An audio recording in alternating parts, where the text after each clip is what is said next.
I am trying to, but it is not allowing me. I'll sort it, I guess, while we. Well, thank you very much. There we go. So Harshal, could you let Harshal know if he can't hear us? But I'll crack on with the presentation now. So, right. Thank you very much, Chloe, for the introduction, and thank you everyone for attending. So, Portagas, what is it? Portagas is a unique and innovative content monitoring solution for pressurized non-liquefied inert gases, such as Inergen, but it can also be used with any pressurized non-liquefied gas, oxygen, nitrogen, anything like this, as long as it's contained in a single-walled, non-cryogenic, non-liquefied cylinder. And it uses acoustics in order to do this. So how does it work? We use sophisticated signal processing to analyze the acoustic properties of the cylinder itself and how these might change with pressure, to monitor the internal pressure of that cylinder completely non-invasively and with no damage to the cylinder. And then why do you need it? Well, many of the regulations, such as NFPA 2001 and ISO 14520, demand that for inert gas cylinders, pressurized inert gas cylinders, a pressure loss of greater than 5% when adjusted for temperature, the cylinder must be replaced or refilled. And most pressure gauges provide you at absolute best this kind of 5 to 10% accuracy. Portagas, however, will allow you to detect much smaller changes than this, down to around 1% changes in pressure. Again, completely non-invasively and very quickly and very easily. So with a sealed container, the pressure of that container is directly related to the temperature of the contents.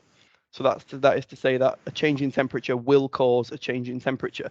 And what that means is that when we do observe that the pressure of a cylinder has changed or decreased, that doesn't always mean that our cylinder has leaked. It may just be that the temperature has dropped or risen or anything like this. So we need to somehow know that our change in pressure is outside of the realms of the expected change in temperature. Conventional pressure gauges will typically address this just by having a range on them, which I'm sure many of you have seen. So they'll have a green section on the gauge, which will indicate a range of acceptable pressures based on different temperatures.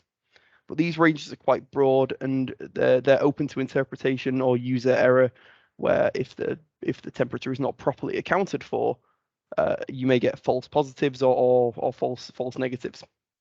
Portagas, however, tackles this issue directly, automatically, and without any need to input anything from the user. It has a built-in infrared thermometer in the sensor itself, which will automatically take a temperature measurement of the cylinder at the time of measurement. Every time you take a measurement, it will take this temperature.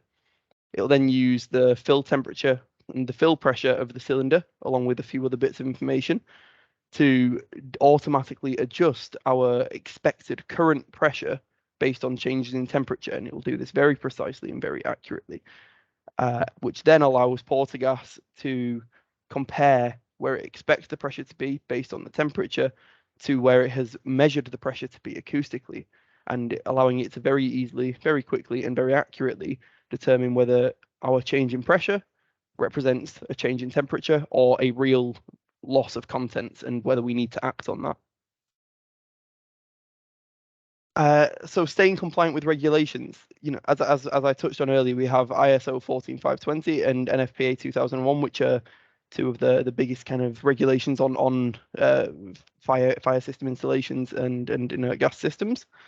And according to ISO 14520, the gaseous fire extinguishing systems 9.2.1.3, storage container shall be checked at least every 6 months.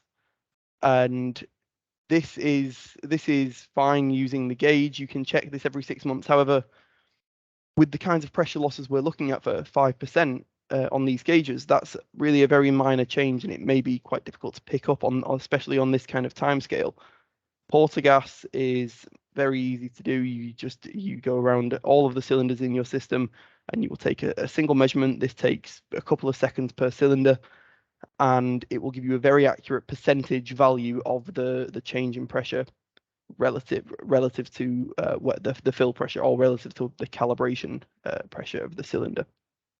And NFPA 2001 says much the same thing. A loss in pressure adjusted for temperature of more than 5%, it shall be replaced or refilled. So it really is important to have this sub 5% accuracy. If the best we can do is 5%, like we can with many of the gauges that are typically installed, then we really don't know until it's already too late whether that cylinder has leaked or not. Whereas with Portagas, as I say, we can often get down to within 1%. We can be much more precise, and you can know ahead of time if your cylinder has developed a leak and is likely to fail at some point in the future. So now we just have a short video, about 3 minutes long, which is a live demonstration of the Portagas. So I'm just going to pop this on play, and hopefully you can all hear it. It should be fine, but please just let us know if there's any problems with that. So.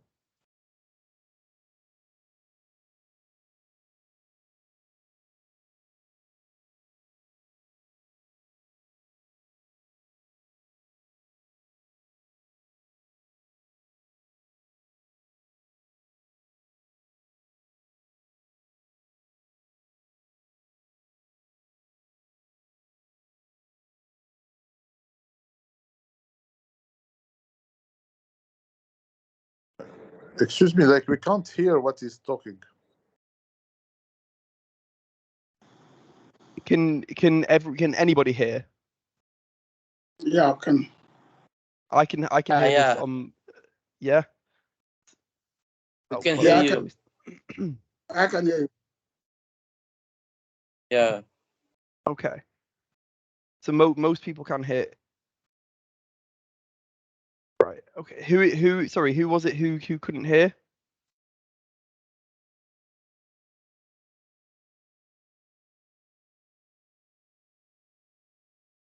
This is Tony. I cannot Tony. hear. Hi, Tony. Chloe, would you mind popping your mic on and trying to talk for a second? Yeah, sure. Can you hear me? Tony, can you hear Chloe when she talks? I can hear Chloe, yes.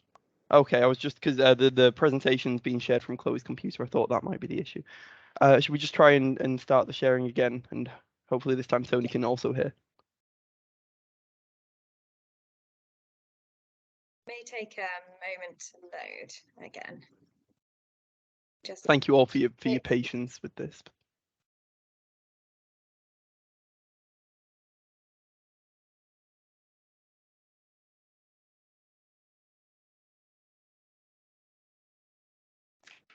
It did take a couple of minutes last time, so we have to have a little bit of patience. And hopefully you'll be able to hear the video this time.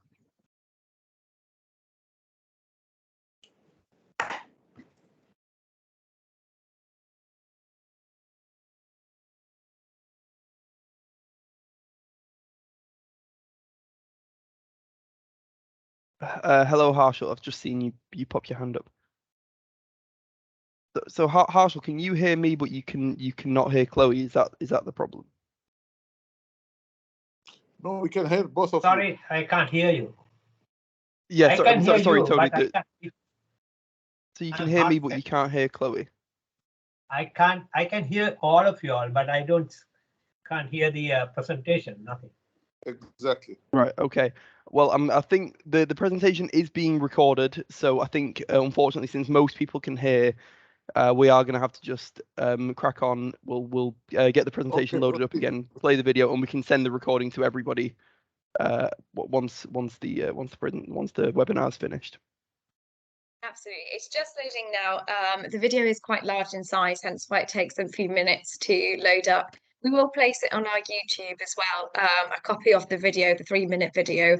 And so everybody who is attending this presentation will send a copy of the YouTube video in case you should not be able to hear. Put the volume on full. I hope that you should all be able to hear this now. There you go, Angus. Thank you very much, Chloe. And I'm just going to pop this on from the start again, and hope that everyone can hear it. But as I say, if not, we will distribute this to all of you after the webinar. So thank you very much.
Sorry, I was still muted. That was, as I say, just a very quick demonstration of, as you'll have gathered, adding a cylinder, calibrating a cylinder, and then we simulated a leak as well by releasing some nitrogen through the regulator there.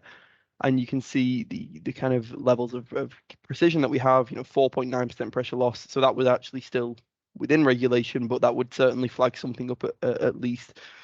And a couple of other things to note based on that video. There are different thresholds that you can set on the device.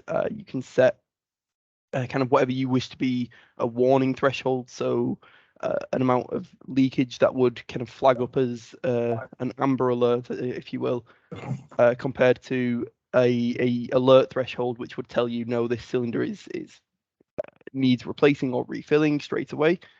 And that can all be done in the settings. And of course, we'd show you all this in more detail in any customer training should you want to buy a Portagas. But just quickly then moving on, we also wanted to touch on this as well in a solution that we have for constant or continuous monitoring of your Inergen or gaseous fire suppression systems, and that is the permamass featherweight. And this is just going to be a quick point on this, but this is a weight-based system that we have for continuous monitoring. We use a hanging kit, so the cylinders would hang from a rack and be connected to some load cells that feed into the permamass featherweight, and it has a we call a 3-gas capability, which means that just this one system alone can effectively monitor 3 different kinds of systems, from non-liquefied clean agents, such as your Inergen blends, your nitrogen blends, CO2, and also liquefied clean agents, such as Novec 1230, FM200, and all of the, so really any kind of agent, provided that it has a thread on the neck ring so it can be hung, can be monitored using the permamass featherweight. But importantly, for the Inergen blends, for continuous monitoring of the Inergen systems, you'll note that when I went through the regulations earlier, there was no mention of weight of these things, and that's because weight is not used in the regulations to monitor the non-liquefied inert gas systems. So what permamass featherweight can do is it can convert these weight measurements using sophisticated models of the gas inside the cylinder. It can convert them very accurately into a change in pressure at a fixed temperature. So we quote this at whatever the user enters as their fill temperature. We would quote what the change in pressure relative to that fill pressure would be, with a level of accuracy that you will not get outside a 1A class industrial pressure gauge. We can do 100-gram accuracy on these things, which is going to be far and above what you need to meet the regulations for your Inergen systems, and that can be done across the board as well for CO2 and Novec and FM200 cylinders as well. So that's just a quick point on the permamass featherweight there, which is our continuous monitoring solution for these kinds of applications. And that, thank you very much for your time. It's flown by, but that, broadly speaking, concludes the webinar, and we just now have questions and answers. So yeah, any questions? Chloe and I are here ready to go, and we'd love to answer them. Thank you, Angus. If I could ask that people could type their questions into the chat facility, which should be on the top bar of it, and then I will read them out to Angus. It's just a really easy way to do that. So if I could ask, please, that people could place their questions within the chat facility, I will be very pleased to read them out. So please, questions. And just one more time, for anybody who couldn't hear any voices or the video, or this will all be shared, so apologies for any inconvenience caused by that, but I think for the most part it was all okay. But we'll share the footage afterwards.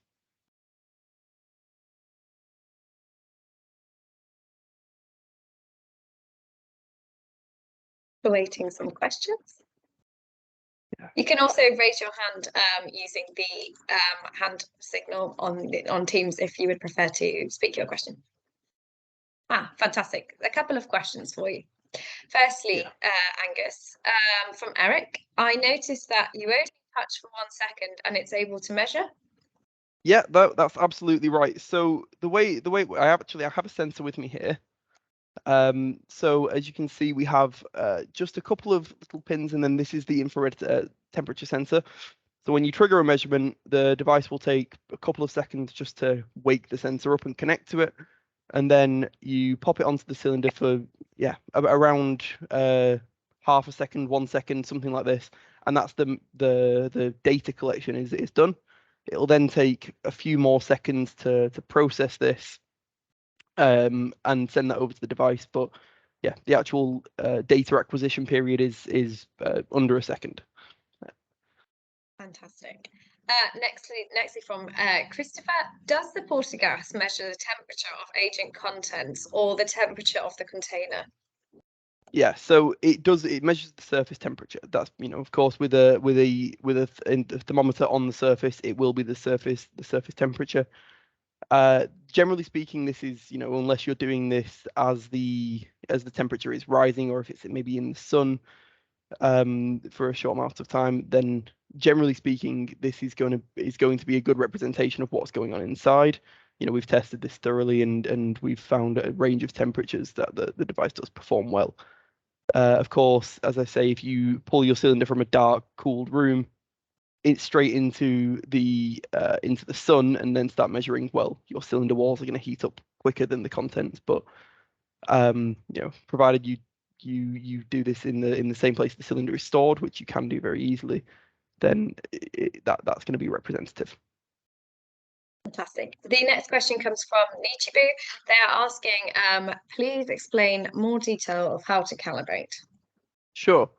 So the calibration is just uses a bit of information, and all of the information that you need to type in, that will be found on the cylinder itself. So on the collar of the cylinder, or maybe printed on the cylinder directly.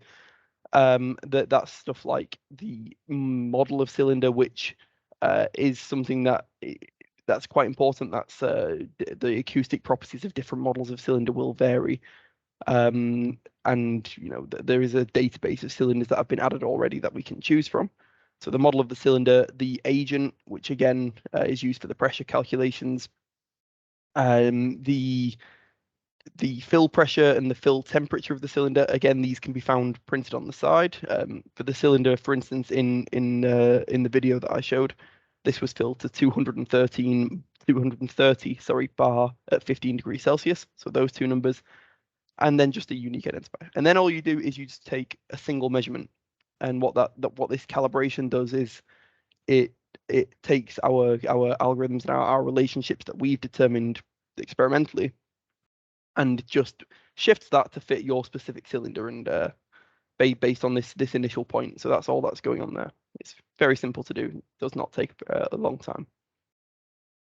Fantastic. We have a number of other questions, but the one that we've just received from Mab in Pakistan is calibration, and I'll ask this because it's related to the same that you've just said. Yeah. Is calibration required for each same product each time?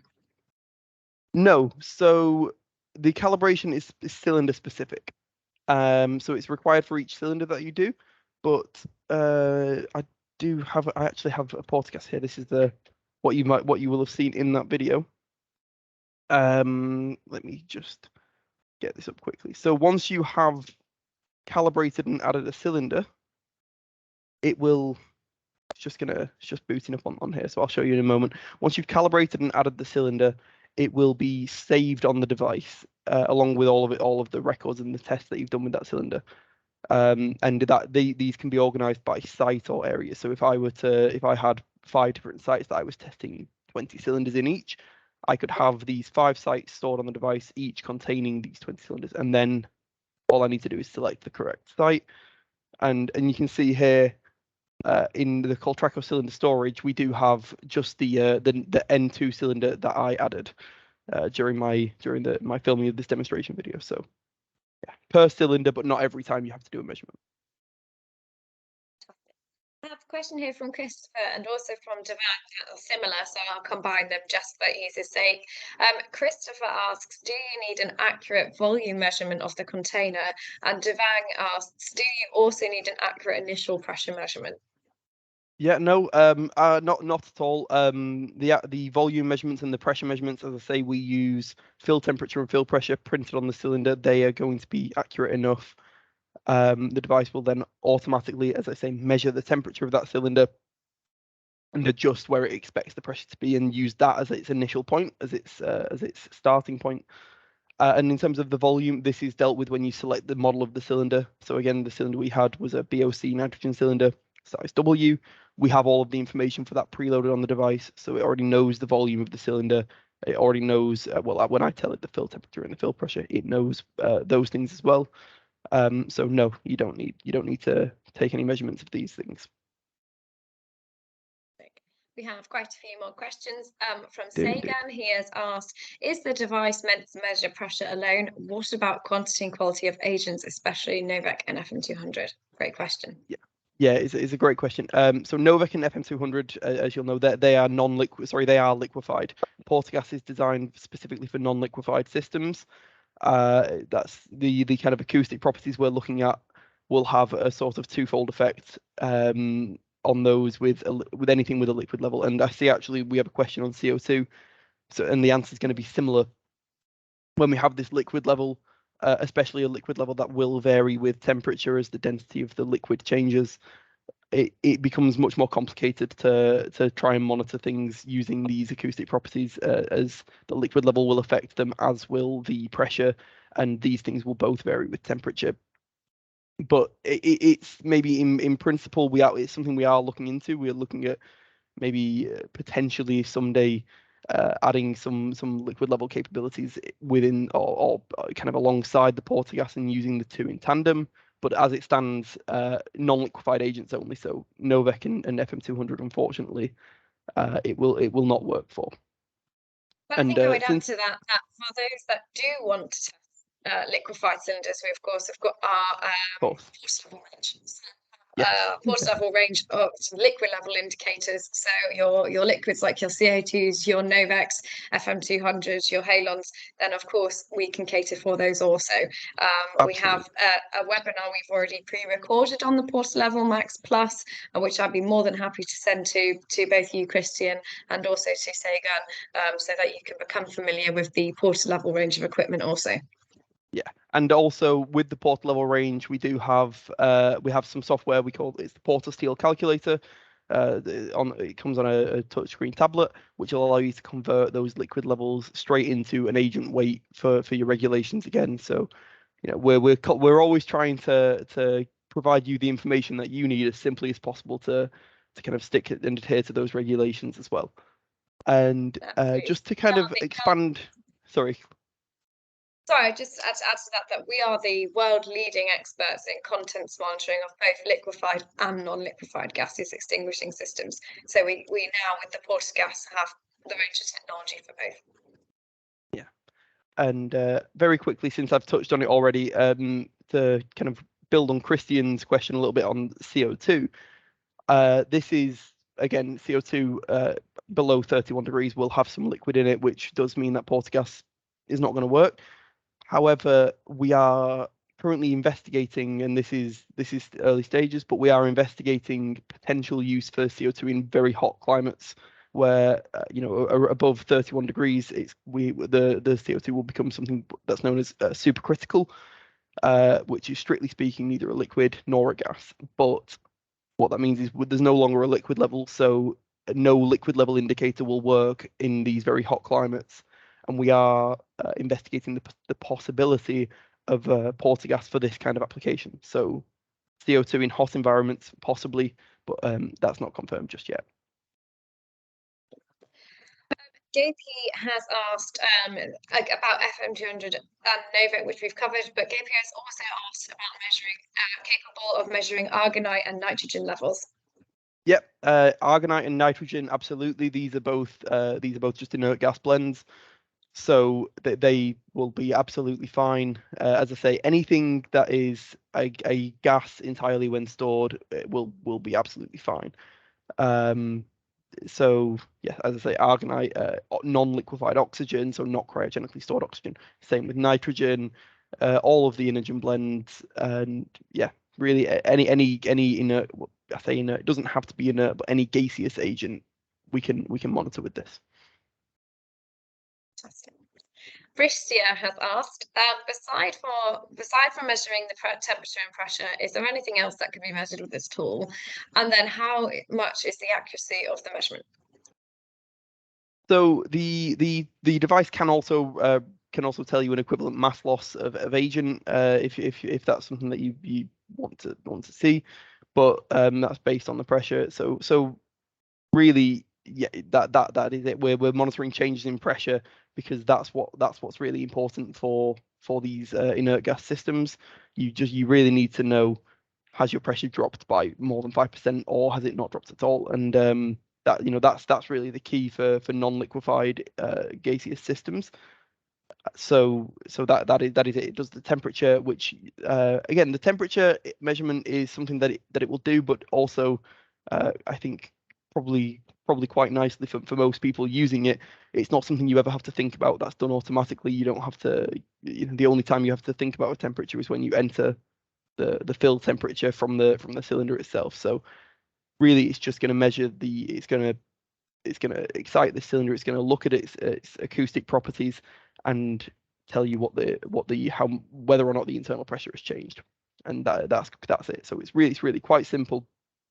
In the end product, of course, there's a lot going on behind the scenes that we've spent 4 years on developing, but it's what the user sees and what the user can do with it is really quite easy. And in terms of the accuracy, as I say, it does depend on the starting pressure because we're looking at changes in pressure. But 1% is very reasonable. We can detect changes of on a 230 bar cylinder, for instance, of maybe 2 or 3 bar quite comfortably, which is in that sort of 1% region. So. We have 3 more questions. I think we'll have to have 3 more, given that we've had such good interest in the questions. Eric has asked, he understands that he believes that is measuring a change in pressure inside the cylinder by using the infrared sensor, which I'm sure you'll explain, Angus. It's actually acoustic technology, not the infrared, that's taking that reading. And secondly, part of Eric's question is there a UK bylaw bounding the user to equip these monitors? Yes. So as I kind of touched on when I showed the sensor to the screen, we do have the infrared sensor, but that is just purely for the temperature. So that was just going to tell you what the temperature on the cylinder is. And actually we have a couple of pins here, and it is, as Chloe said, it's acoustic technology entirely. So we excite the physical acoustic vibrations in the cylinder, and we look at the properties of what we get back from that, and that's what we use to measure the changes in the pressure. In terms of UK bylaws, there isn't a law, as far as I'm aware, that says you have to equip one of these monitors. But in terms of the temperature sensors, you do the regulations, as you've seen, NFPA 2001, ISO 14520. The regulations do state that the pressure, when adjusted for temperature, cannot exceed a 5% loss or words to that effect.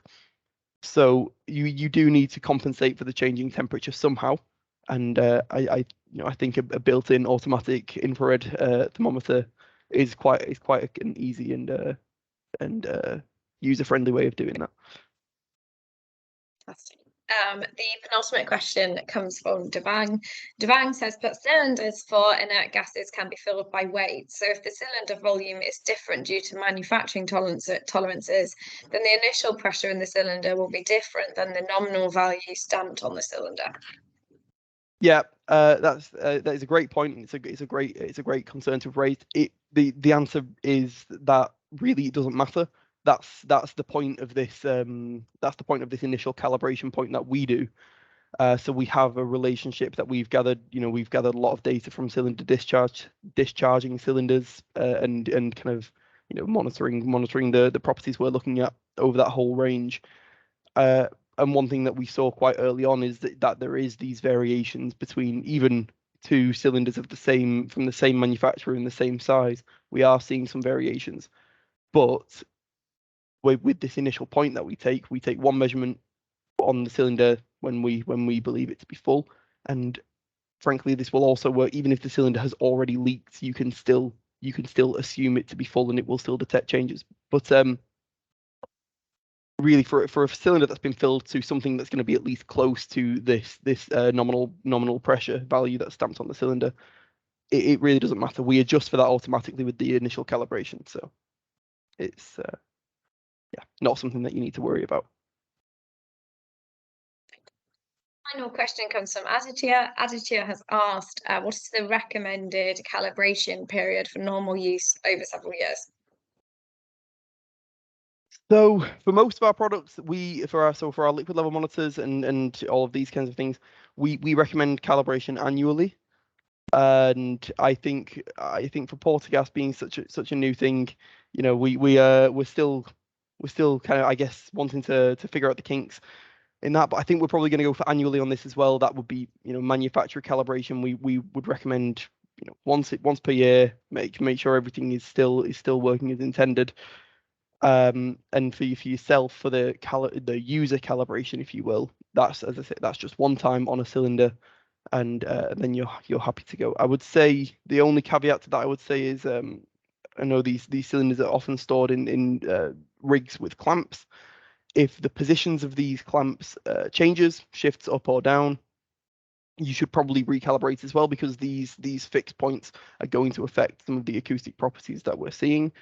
But in general, if the cylinder stays in the same place, then just the one calibration from the user, and then annual calibrations from us, or from potentially an ODA if we get ODAs with those capabilities over the next couple of years.